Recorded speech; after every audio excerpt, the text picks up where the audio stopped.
नाज़रीन, दुआ ज़ारा के केस में एक बहुत बड़ी पेशरफ्त हुई है और पेशरफ्त ये हुई है कि ज़हीर का ताल्लुक जिस्म फरोशी के एक गैंग के साथ साबित हो गया है। इकरारुल हसन ने इस पूरे मामले को इन्वेस्टिगेट किया है। पिछले 3 माह से ये बड़ा रोला डला हुआ था। मेन स्ट्रीम मीडिया, पाकिस्तान का सोशल मीडिया, यूट्यूब चैनल्स, जिस जगह को भी आप उठा के देख लेते, जिस कोई अखबार आप उठा के देख लेते, वहाँ पर यही खबर चल रही होती थी कि जी अब दुआ ज़ारा के केस में ये डेवलपमेंट हो गई है, तो अब दुआ ज़ारा यहाँ से बाजियाब हो गई है, तो वहाँ से बाजियाब हो गई है, तो उसके वालिद का ये बयान आया है, तो ज़हीर का ये बयान आया। लेकिन अब नाज़रीन, एक हफ़्ता पहले जो इकरारुल हसन है, उन्होंने इस पूरे मामले को इन्वेस्टिगेट किया। वो इस मामले के ऊपर बाकायदा तहिया करके इसके पीछे हो गए कि जी इसको इन्वेस्टिगेट किया जाए, पता चलें कि आखिर मामला है क्या।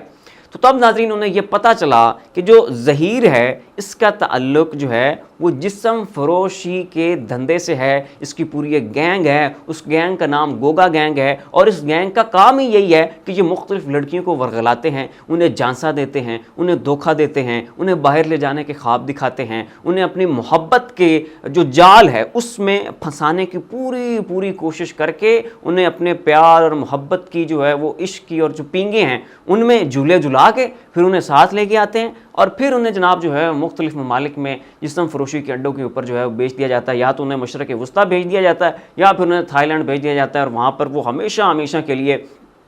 जो है वहीं दफन होकर रह जाती हैं और वहीं वो जिस्म फरोशी के उस गंदे धंधे में जो है वो मुलव्वस हो जाती हैं। तो अब नाज़रीन, इकरारुल हसन साहब के इस हवाले से कहना है कि जो ज़हीर हैं, ये बात साबित हो गई है कि उसका तल्लक जिस्म फरोशी के इस धंधे से था। उसकी गैंग का नाम गोगा गैंग है, और उसका पूरा एक सेटअप, उसका पूरा एक सिस्टम है जो इसके पीछे काम कर रहा है। बहुत से बड़े बड़े कारिंदे हैं जो ज़हीर को एक फ्रंट मैन के तौर पर इस्तेमाल करते हैं, और इस लड़की को भी मुबैना तौर पर इसी गंदे खेल और इसी गंदे कारोबार के लिए इस्तेमाल किया जाना था। और अब नाज़रीन,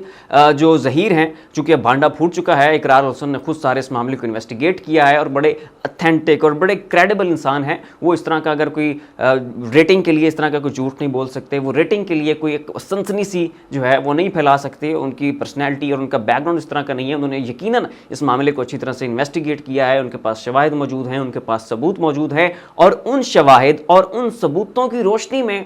उन्होंने इस बात को साबित किया है, और अपने यूट्यूब चैनल के ऊपर उन्होंने ये सारी स्टोरी ब्रेक की है। उसमें उनका कहना है कि ज़हीर जो है, इसका ताल्लुक जो है वो जिस्म फरोशी की एक गैंग से है, और इस वक्त नाज़रीन ज़हीर जो है वो मफरूर हो चुका है, वो भाग चुका है, और जो दुआ ज़ारा है उन्हें लाहौर दारुल अमान मुंतकिल किया जा चुका है, और बहुत जल्द उसके वालिदैन जो है वो उन्हें अप्रोच करेंगे, उनके साथ उनकी बातचीत होगी,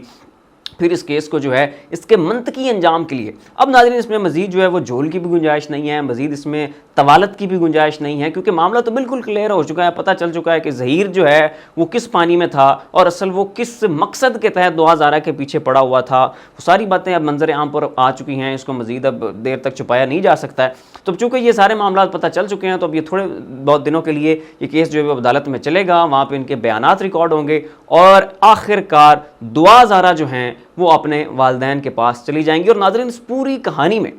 जो दुआ ज़ारा के वालिदैन हैं उनको सल्यूट बनता है, उनको सलाम बनता है, क्योंकि अमूमन ये होता है कि जब एक घर की एक बच्ची अपने वालिदैन को छोड़ के भाग के किसी और शख्स के साथ, किसी और लड़के के साथ भाग जाती है, तो फिर वालिदैन जो हैं वो इसी चीज़ में बेहतरी समझते हैं कि ठीक है जी, अब इस मामले को रफ़ा दफ़ा करें, इस मामले के ऊपर मट्टी डालें और ख़ामोश हो जाएं, क्योंकि इस मामले को जितना कुरेदेंगे, इसमें जितना इसकी इन्वेस्टिगेशन में बढ़ेंगे, जितना इसको जो है वो फॉलो करने की कोशिश करेंगे, उतनी हमारी भी बेइज्जती है और हमारी बेटी की भी बेइज्जती है। तो अपने आप को सोसाइटी की नज़रों से बचाने के लिए, अपनी बेइज्जती के बचाने के लिए अपने आप को, तो लोग जो हैं और वालिदैन जो हैं वो इस मामले की इन्वेस्टिगेशन में पड़ते ही नहीं हैं, और उनकी बहन जो है वो किसी ऐसे ज़हीर जैसे किरदार के हत्थे चढ़ जाती है, और वो उन्हें जिस्म फरोशी के अड्डों के ऊपर मोहब्बत का झांसा देकर बेचने के लिए फिर इस्तेमाल करते हैं। लेकिन जो मेहदी काज़मी हैं, उन्होंने इन तमाम तर माशरती कायदे, कवानीन और लोगों की वो बुरी नज़रें, वो सब उन्होंने बर्दाश्त की, उन कवानीन को बालाए ताक रखा, इस केस को बहुत अच्छी तरह से फॉलो किया। इस मामले को वो सोशल मीडिया के ऊपर उठाते रहे, मुख्तलिफ एंकर्स के पास,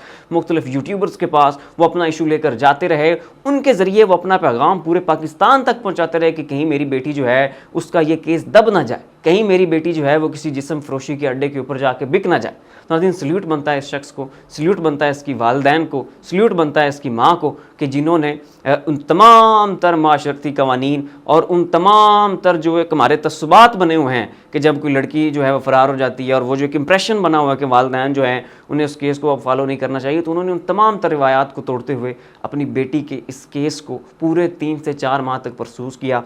اور اب الٹیمیٹلی انہیں انشاءاللہ بفضل خدا انصاف ملنے جا رہا ہے۔ تو ناظرین فی الوقت کے لیے اتنا ہی، ایسی مزید اپڈیٹس دیکھنے کے لیے دیکھتے رہیے ہمارا یوٹیوب چینل اور فیس بک پیج۔ اسی کے ساتھ اپنے میزبان کو اجازت دیجیے، اپنا خیال رکھیے گا، اللہ حافظ۔